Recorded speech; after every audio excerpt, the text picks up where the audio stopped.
Ya baik teman-teman, Assalamualaikum warahmatullahi wabarakatuh. Teman-teman, pada video kali ini saya buat untuk menyelesaikan salah satu tugas akhir dari mata kuliah kecerdasan buatan AI, yaitu presentasi di YouTube teman-teman. Nah, pada tugas kali ini saya membuat judul implementasi chatbot berbasis natural language atau bisa kita sebut NLP untuk layanan informasi pada website Pondok Pesantren Subul Salam Jayanti teman-teman. Nah, sebelumnya perkenalkan, saya Daniel dengan NIM 23050020 di Prodi Ilmu Komputer pada Universitas Syed Madani teman-teman. Baik, langsung saja. Nah teman-teman, kenapa pada tugas kali ini saya membuat chatbot teman-teman? Tentu yang pasti adalah website pondok memiliki banyak informasi seperti pendaftaran, kontak, lokasi, acara, prestasi, dan profil pondok pastinya. Dan banyak berita-berita lainnya gitu teman-teman. Yang kedua, pengunjung kadang ingin mendapatkan informasi cepat tanpa harus mencari manual di menu website. Terus kemudian maka dibuatnya chatbot ini sebagai asisten informasi otomatis agar pengunjung bisa bertanya langsung dengan bahasa sehari-hari gitu. Jadi website Pondok Pesantren Subul Salam ini menyediakan pastinya banyak banget informasi penting bagi masyarakat. Namun banyaknya menu lainnya membuat pengunjung membutuhkan waktu untuk menemukan informasi yang diinginkannya gitu.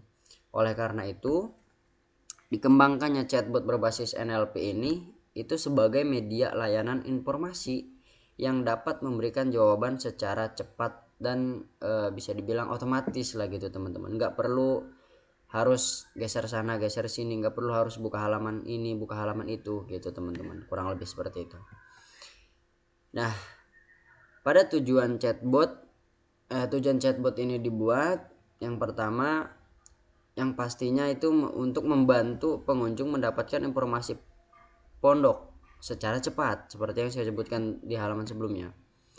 Mengurangi kebingungan user saat mencari informasi. Dan yang ketiga, menyediakan layanan tanya jawab otomatis di website. Kemudian yang keempat itu membuat website terasa lebih interaktif dan modern teman-teman. Jadi tujuan chatbot ini dibuat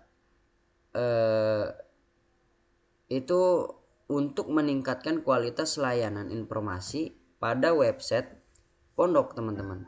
Dengan adanya chatbot, pengguna dapat memperoleh informasi tanpa harus menelusuri setiap halaman website secara manual.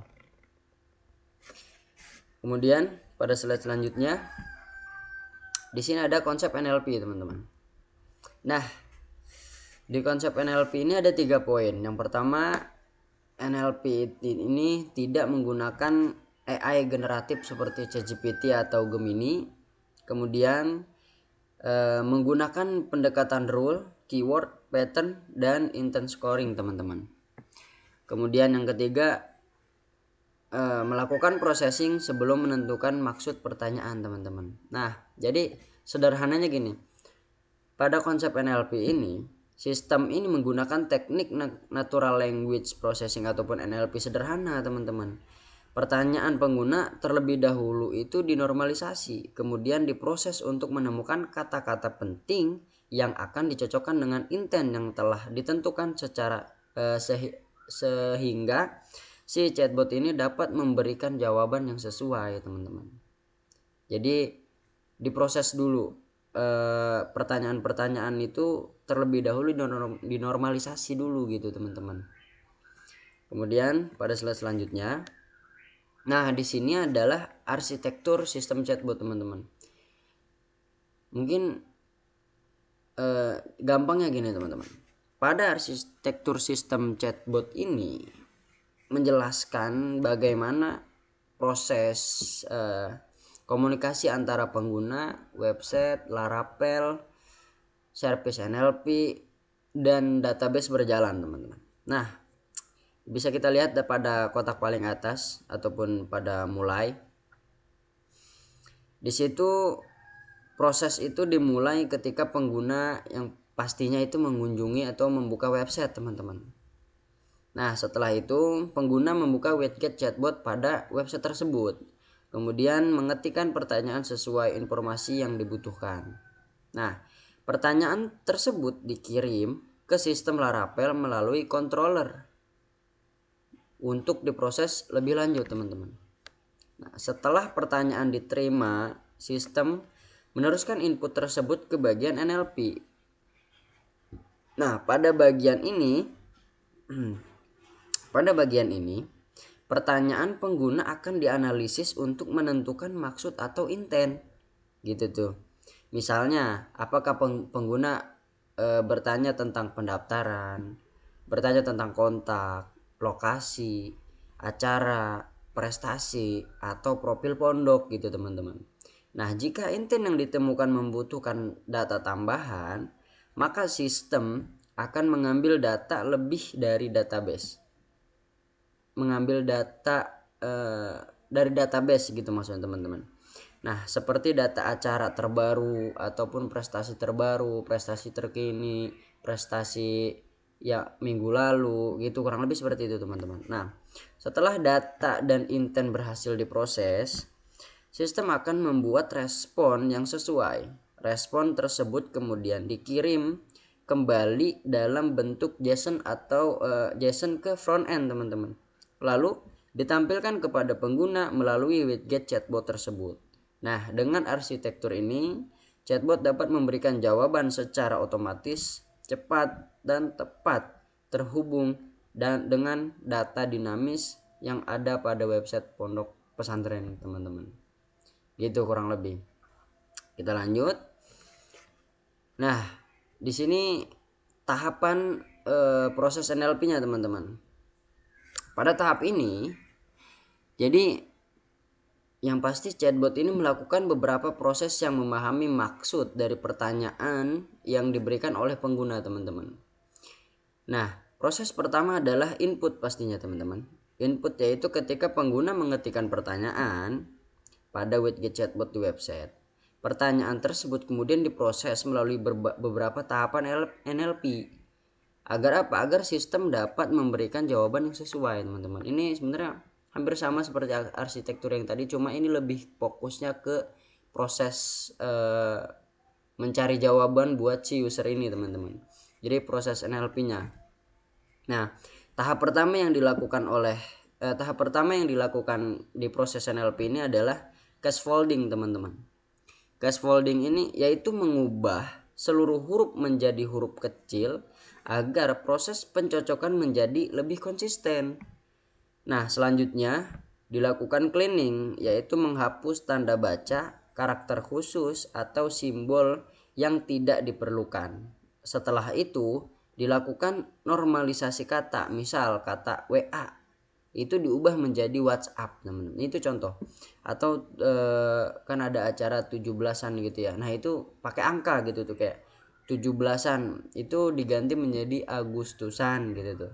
Agar sistem ini lebih mudah memahami maksud dari pengguna tersebut. Nah, itu adalah tahap scaffolding, teman-teman. Nah, tahap berikutnya adalah apa ini? Tokenizing, teman-teman. Nah, mungkin begitu. Jadi pada tahap ini yaitu memecah kalimat menjadi beberapa kata penting. Kata-kata tersebut kemudian dicocokkan dengan daftar keyword yang memiliki setiap intent menggunakan proses keyword matching, teman-teman. Nah, setiap intent akan memperoleh skor berdasarkan jumlah keyword yang cocok dengan pertanyaan pengguna. Intent dengan skor tertinggi akan dipilih sebagai maksud pertanyaan pengguna jika intent berhasil ditemukan. Nah, jadi chatbot juga akan menyusun jawaban berdasarkan data yang tersedia pada database. Namun, apabila tidak ada intent yang sesuai, sistem akan memberikan fallback response, yaitu jawaban yang menyatakan bahwa pertanyaan belum dapat dipahami dan menyarankan pengguna untuk menghubungi admin atau mencoba pertanyaan lain, teman-teman. Jadi kurang lebih proses tahapan NLP ini cukup lumayan detail juga ya teman-teman pastinya, karena jika tidak dibuatnya tahapan seperti ini mungkin chatbot akan memberikan jawaban ya kalau kalau kata kita mah ya gimana maunya aja gitu tuh. Yang ditanya acara A yang dijawab acara B, yang ditanya nomor admin yang dikasih link YouTube apa segala macam. Itu kurang lebih fungsi dari tahapan proses NLP ini kurang lebih seperti itu teman-teman. Nah, kita lanjut teman-teman. Ini adalah tampilan utama chatbotnya teman-teman yang bisa kalian temukan di website Pondok Pesantren Subul Al-Salam pastinya. Nah, di sini mungkin nanti bakal kita langsung demoin aja. Ini contoh percakapan yang sudah pernah saya lakukan dan banyak hal lainnya cuma tidak saya masukkan semua. Ya seperti ini, bagaimana prosedur pendaftaran santri baru gitu tuh. Nah, dia menjawab dengan sesuai gitu teman-teman. Baik, mungkin kita demoin aja langsung ya teman-teman. Nah, ini dia website Pondok Pesantren Subul Salam teman-teman. Kita langsung fokus saja buat ngedemoin chatbotnya teman-teman. Nah, ini adalah tampilan awal seperti yang tadi saya tampilkan di PPT teman-teman pada slide keberapa mungkin saya juga lupa. Ini adalah tampilan awal dari widget chatbot ini teman-teman. Nah, mungkin kita akan coba tanyakan sesuatu contoh, misalkan kita coba testing dengan normalisasi kata tadi tuh yang ada di proses NLP teman-teman. Contoh kayak misalkan kita ketik WA, dia akan merubah itu menjadi WhatsApp teman-teman. Coba kita ketik WA admin misalkan. Nah gitu teman-teman, jadi dia berusaha memahami kata dari kita itu teman-teman. Coba kita coba, tadi kan ada contoh 17-an misalkan. Nah gitu teman-teman, jadi 17-an ini diubah menjadi 17 Agustusan gitu tuh yang ada di acara teman-teman. Jadi kurang lebih tahapan normalisasi kata itu penting teman-teman. Kita coba misalkan apa ya teman-teman, cara daftar. Nah oke teman-teman, mungkin kita demonya simple aja, begitu aja kurang lebih teman-teman. Kita lanjutkan. Nah pada slide selanjutnya ini ada kesimpulan teman-teman. Jadi kesimpulannya, berdasarkan hasil implementasi yang telah dilakukan chatbot berbasis natural language processing ini atau biasa kita sebut NLP pada website Pondok Pesantren Subul Al-Salam ini berhasil dikembangkan sebagai layanan informasi otomatis yang mampu membantu pengguna memperoleh informasi secara cepat dan mudah gitu teman-teman, dengan menerapkan pendekatan rule based, keyword matching, pattern matching, dan intent scoring teman-teman. Nah, chatbot juga dapat mengidentifikasi maksud pertanyaan pengguna serta memberikan respon yang sesuai berdasarkan data yang tersedia. Selain itu, fitur konteks percakapan memungkinkan chatbot memahami pertanyaan lanjutan dalam satu sesi sehingga interaksi menjadi lebih alami gitu teman. Meskipun belum menggunakan teknologi AI generatif, chatbot ini telah memenuhi kebutuhan layanan informasi pondok secara efektif dan diharapkan dapat menjadi dasar bagi pengembangan sistem yang lebih cerdas pada penelitian selanjutnya teman-teman. Kurang lebih seperti itu teman-teman yang mungkin dapat saya sampaikan pada tugas kali ini. Mungkin hanya itu saja. Terakhir dari saya, wallahul muwaffiq ila aqwamit thoriq. Assalamualaikum warahmatullahi wabarakatuh.